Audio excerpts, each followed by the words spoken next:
In this video, we are going to continue on with our discussion of macroeconomic goals.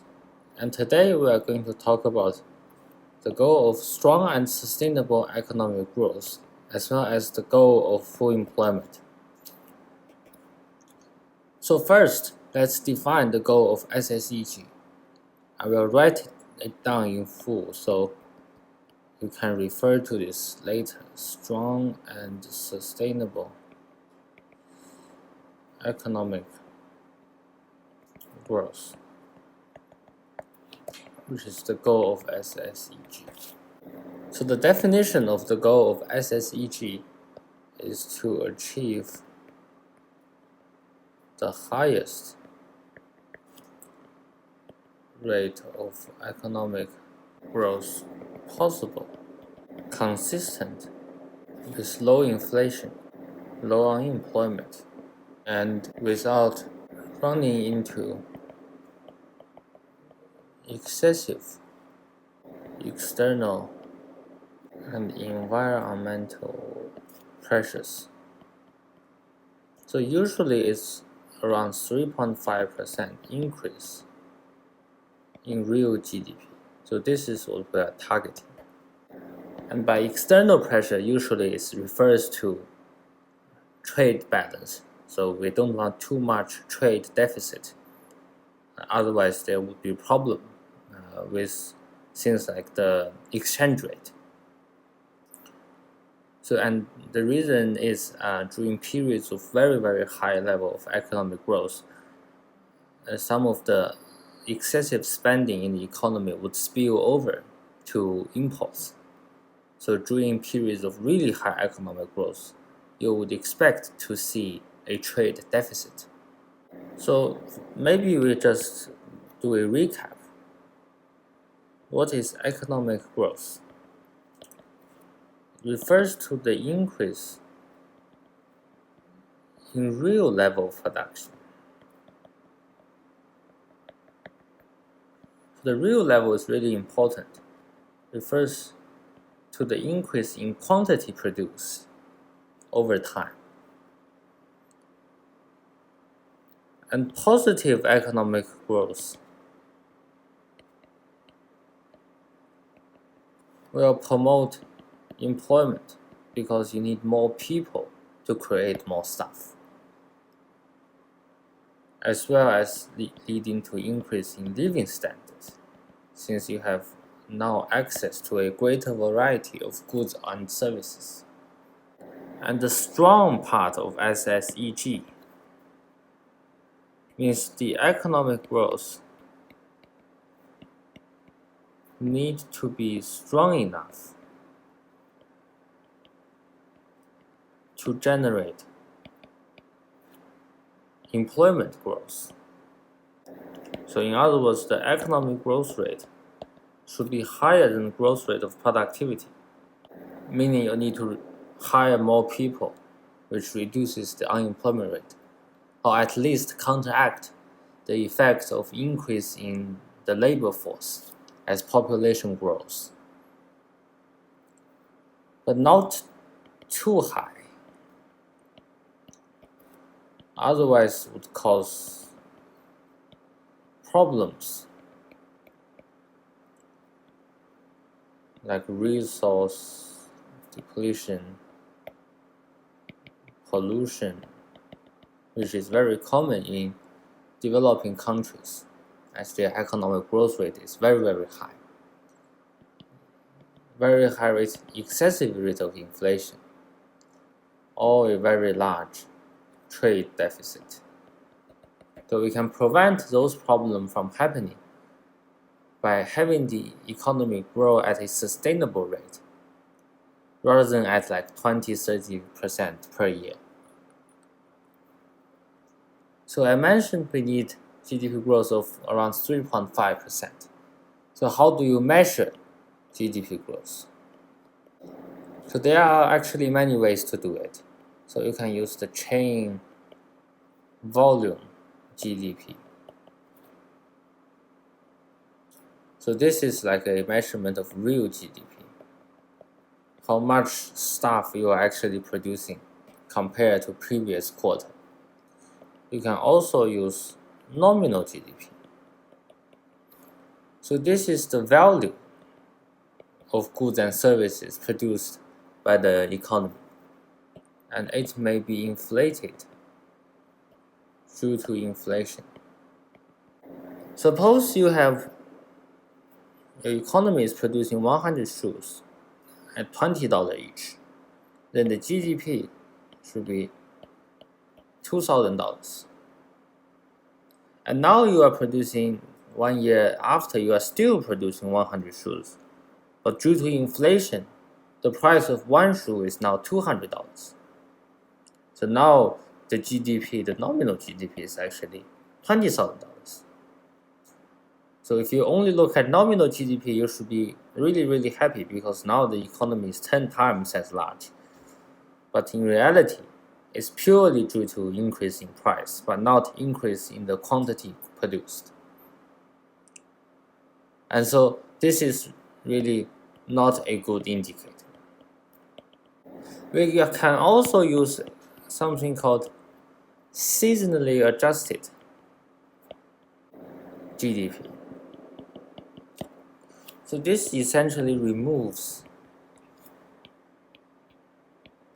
the effect of seasonal factors.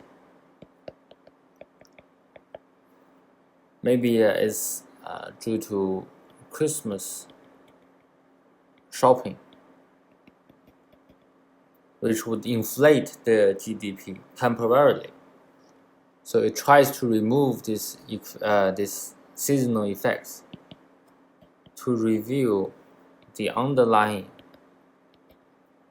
trend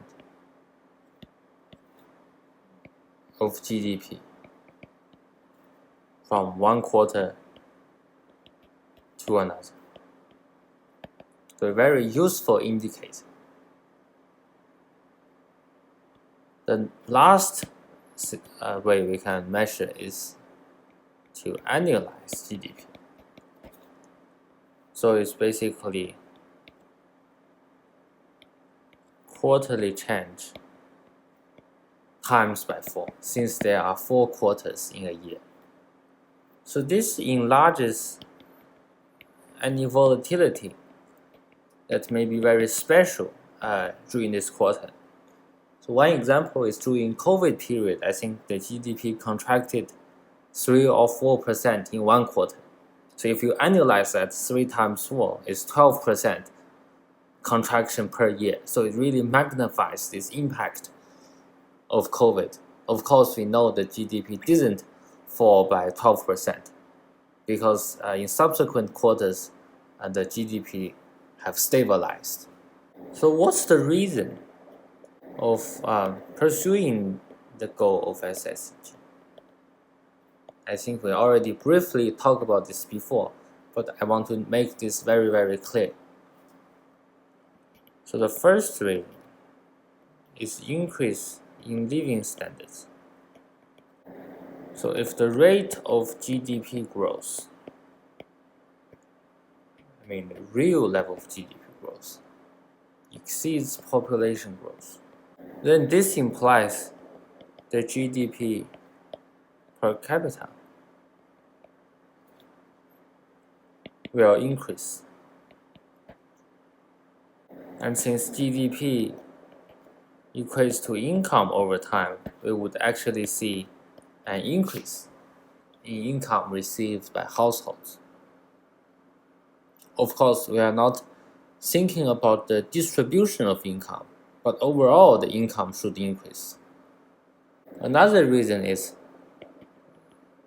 we talked about before, the high GDP growth will increase demand for labor, since firm needs to expand production. And this means the unemployment rate should be lower, which is also very good for the household sector. In particular, it reduces something called cyclical unemployment. We will talk more about the composition of unemployment in the next section when we talk about the goal of full employment. And also you can link higher income with increase in material living standards. Another reason why we want to pursue SSEG is that we want growth in real income. So we know from the identity that GDP production is equal to the GDP income over a long period of time. So this means if we have growth in production, then this means we have more income paid to households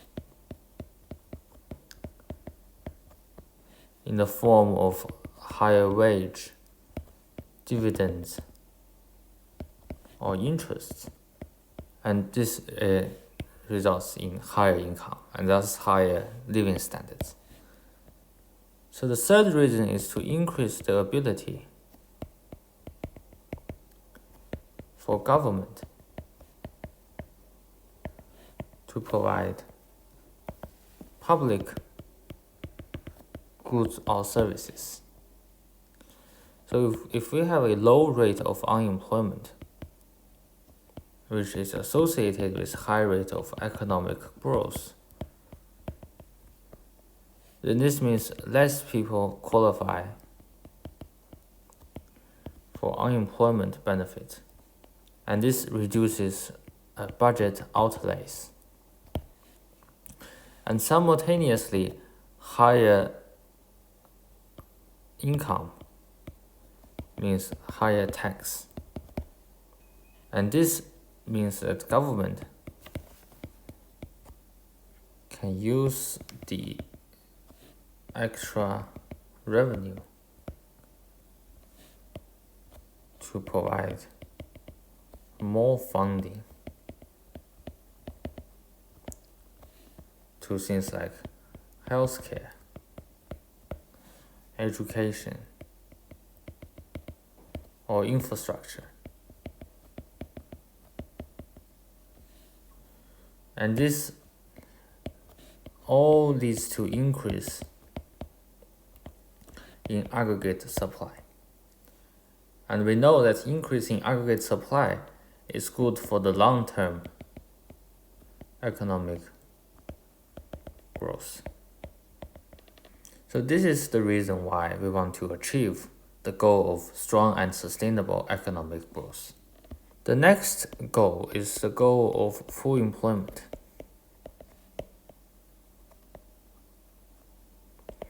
And this does not mean we want unemployment rate of 0. And the definition of full employment, you should also be very familiar with this because you are expected to know this in the exam, is to achieve the lowest rate of unemployment possible. So generally speaking, it's around 4.5% as which is called NAIRU, non-accelerating inflation rate of unemployment. So this means we don't want cyclical unemployment, and also we don't want to create excessive inflationary pressures. So this is the definition of the goal of full employment. The key thing to remember is that the goal does not want an unemployment rate of 0%. If unemployment rate is 0%, then it is very likely we are going to have sustained increase in the rate of inflation, which is actually very bad for the economy. So some terminologies regarding unemployment is very confusing. So now let's look at how to classify labor force. So you can be employed. And employed means more than 1 hour. 1 hour only. So it's not, if you are working 30 hours a week, you are employed. So if you are working more than 1 hour of paid work or 15 hours of unpaid work, and you are over 15 years old, then you are employed.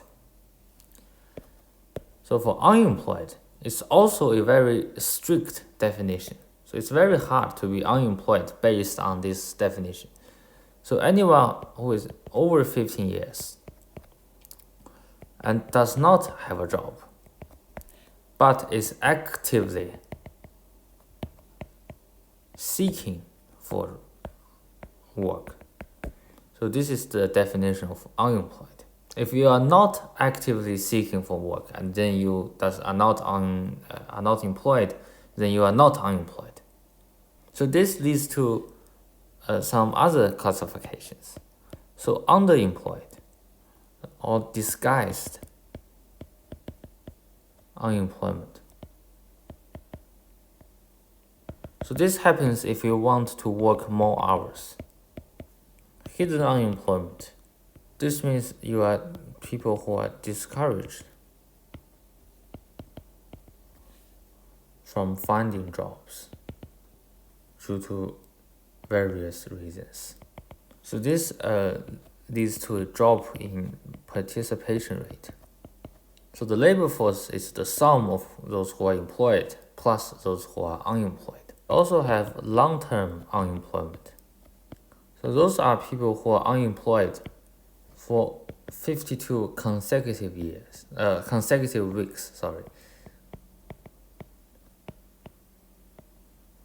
So if you are consecutively unemployed for 1 year, then you are long-term unemployed. And this is particularly damaging because once you are unemployed for a long period of time, it's very difficult for you to pick up the skills.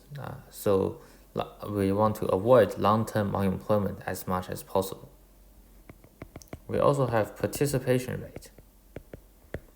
So this is the labor force divided by people who are 15 plus years old. The labor force is employed plus unemployed.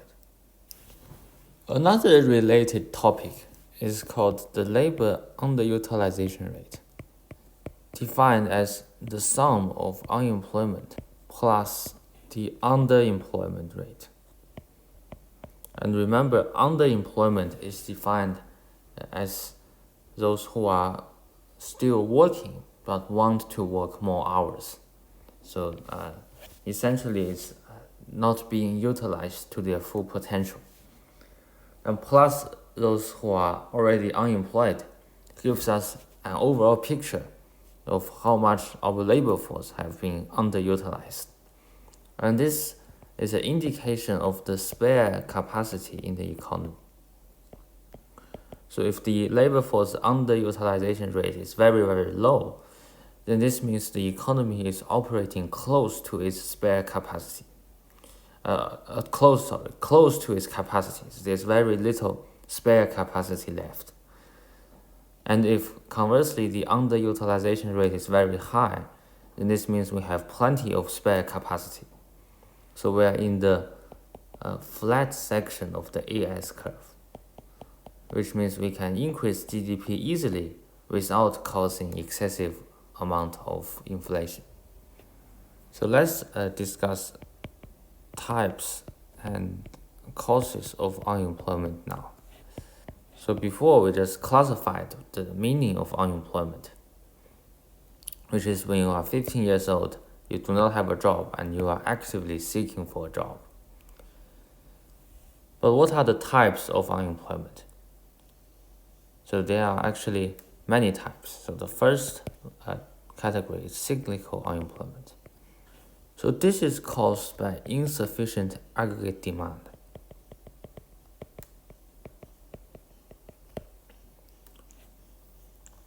So which, if you recall from the aggregate demand story, if AD is low, firms notice an increase in inventories.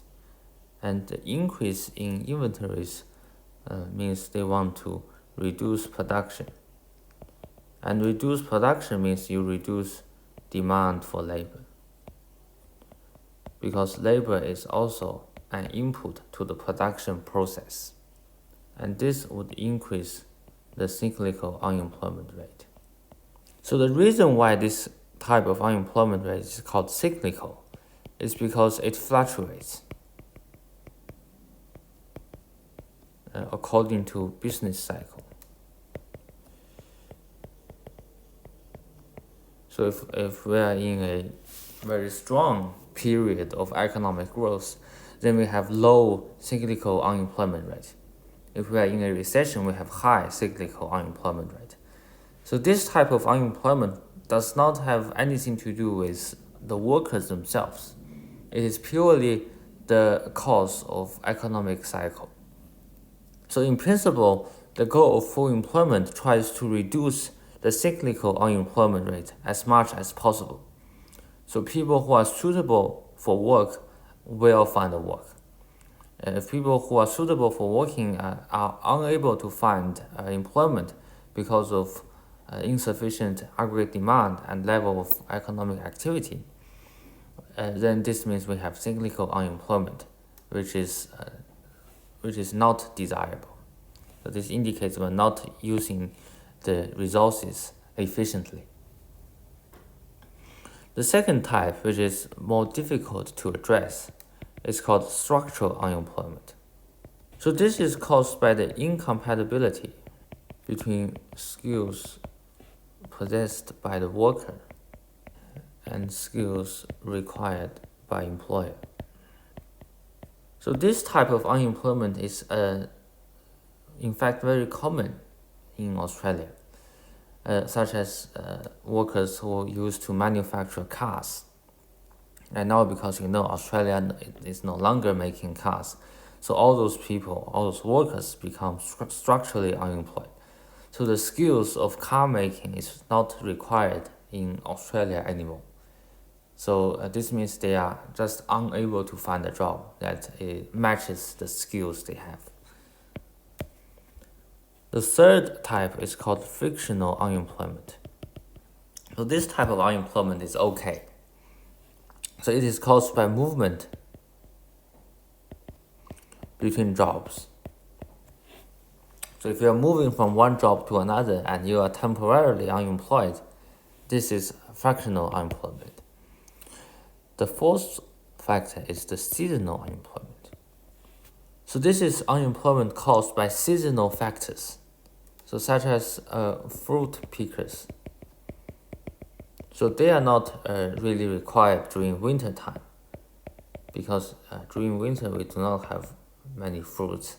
The last one is called hardcore unemployment. So this is caused by people who are unable to work due to a mental or physical characteristic. So from these 5 types of unemployment, you can see that for type 2, 3, 4, and 5, it is very difficult to address this type of unemployment, such as the frictional unemployment. It's going to happen in your economy because people do move between jobs. And seasonal unemployment is also inevitable because it is a fact that during winter we have low demand for those type of jobs. Also, hardcore unemployment, if you are unemployed for a very long period of time, then it is objectively hard for you to find employment. So that's why we don't target 0% unemployment rate, because it is simply not possible to achieve 0% due to those 4 types of unemployment. But we can achieve 0 cyclical unemployment, and this is what the government is trying to do. They are trying to minimize cyclical unemployment as much as possible.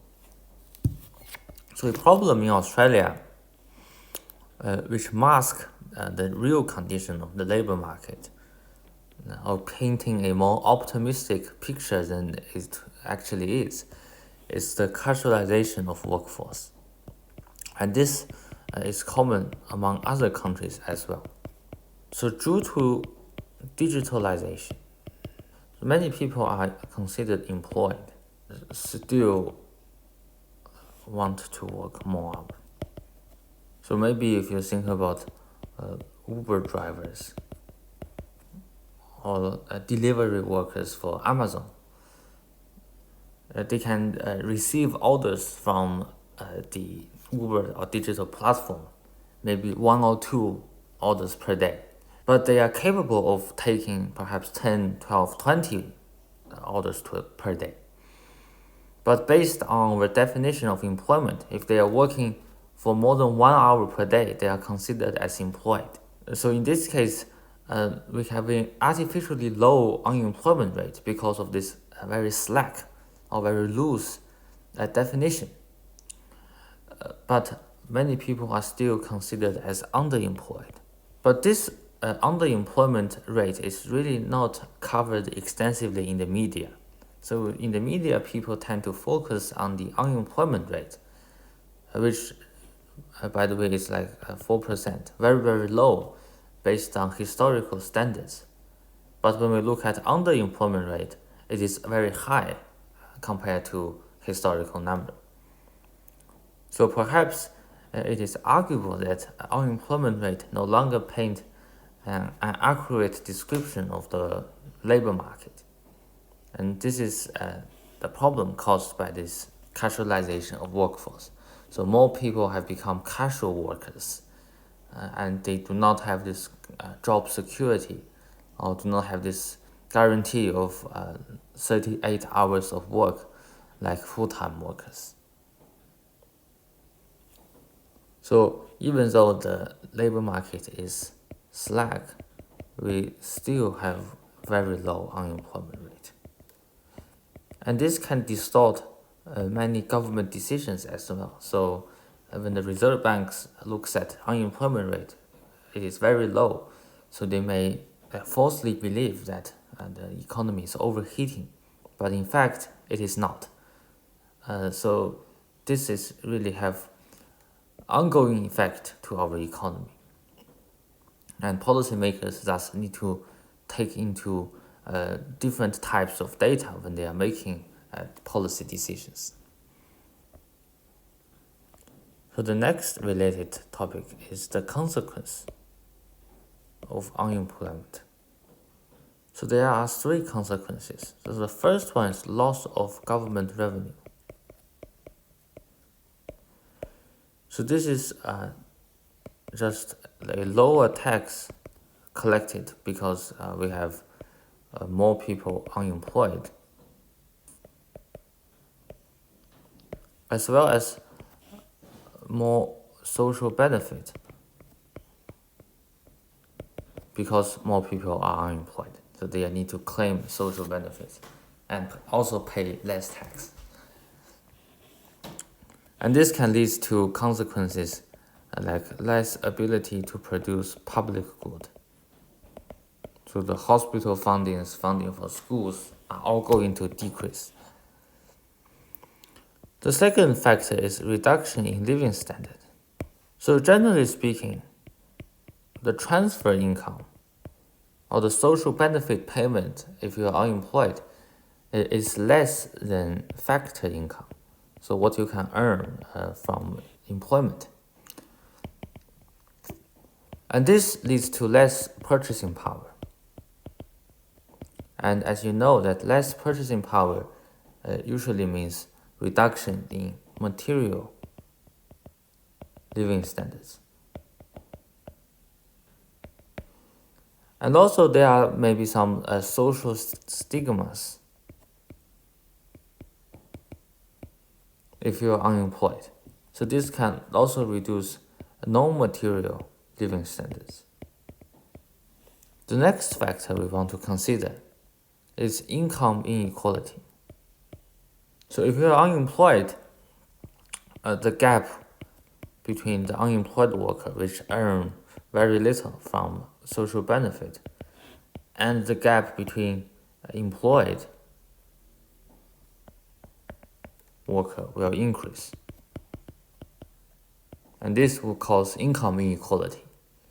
And income inequality directly causes wealth inequality. Because essentially, wealth is the accumulation of all the income, or the leftover income so the accumulation of savings from your factor income.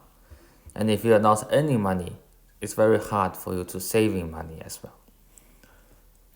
So the next thing I want to discuss is the relationship between the goal of SSEG, so economic growth, inflation,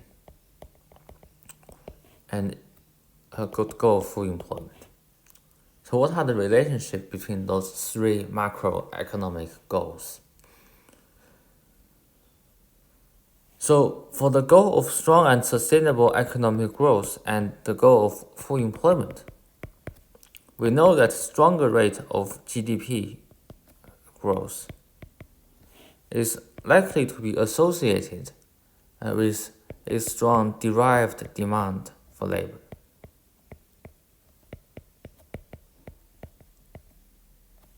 As firms increase production.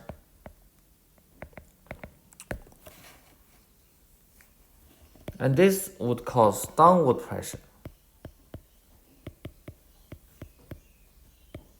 on unemployment.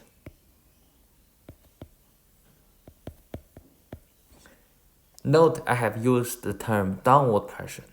We cannot say this would cause decrease in unemployment because for derived demand of labor, we are only considering the supply side, but we don't know what is going on with the demand side.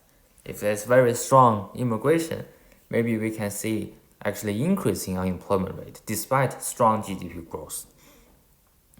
But we know that when the demand is increasing, this would cause downward pressure on unemployment rate. It would be lower than otherwise. And this would also apply downward pressure to cyclical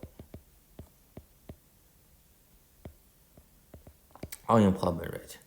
So a higher derived demand for labor cannot really help with things like structural or seasonal or frictional unemployment. It can only reduce cyclical unemployment. But there's some caveat we need to be very careful with. So if the GDP growth is caused by increase in productivity, so the increase in the amount of stuff we can produce in the economy is caused by an increase in productivity, so the ability for us to use less inputs to produce more outputs, then this would result in jobless growth.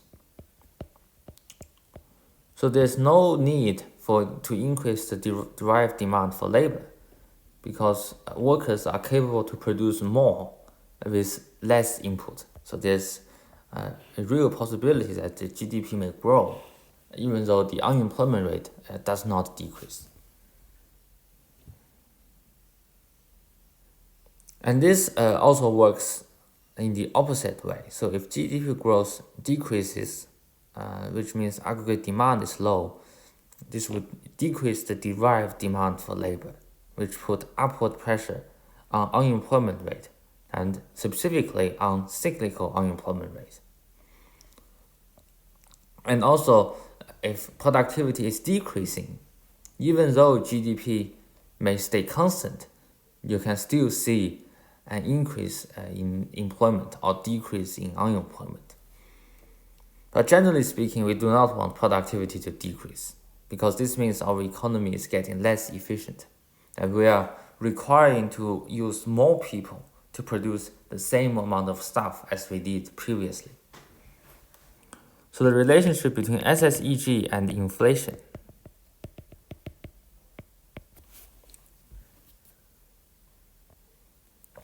So if you have strong GDP growth, then this means we have very high level of aggregate demand.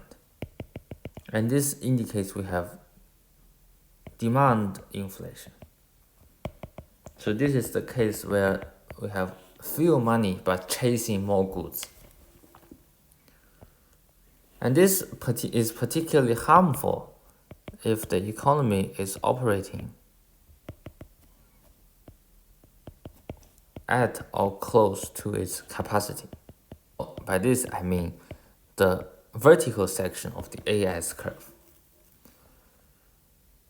And this would cause an excessive amount of inflation. But we can avoid this by increase the spare capacity or the productive capacity of the economy. This means we can increase GDP at a low inflationary environment. And conversely, if we have low or even deflation, it is usually an indication of weak economic growth. So this is what we have seen in Japan after the 1980s. So we have a period of deflation or zero or very low rate of inflation, accompanied by a very low rate of economic development. So the next relationship is the relationship between unemployment and inflation. So a high unemployment rate would decrease cost inflation and decrease demand inflation. So there's a twofold effect. So why is this the case? So the decrease in demand inflation, as we have discussed earlier, is because of decrease in income due to unemployment. And we know that when income is less, this can result in a decrease in consumption, decrease in investment, thus cause decrease in aggregate demand. And this would reduce demand inflation. Also, if unemployment rate is high, so this means we have plenty of spare capacity in the economy. And we also have competition between workers. So because so many people want to get a job, they may be able to, or they are willing to offer a lower wage, or they are wanting to work for longer hours with the same wage as before. So this would put downward pressure. Again, we don't really know what exactly would happen, but we know it should exert a downward pressure on wage and thus reduce cost of production. And this is exactly the reason, if we link back to the previous topic, why we have business cycle. So when you have a low rate of GDP growth, you have high unemployment, and you have low inflation and also low cost of production. And those are really a very good condition for the economy to recover. Because when the cost is low, you are very competitive in the local market and in the global market. So this can in turn stimulate aggregate demand. And thus we can enter the recovery or expansion stage. So this is it for VCE Economics Area of Study 2. In the next video, we are going to move on to a very important and also the most challenging topic that students find, which is international trade.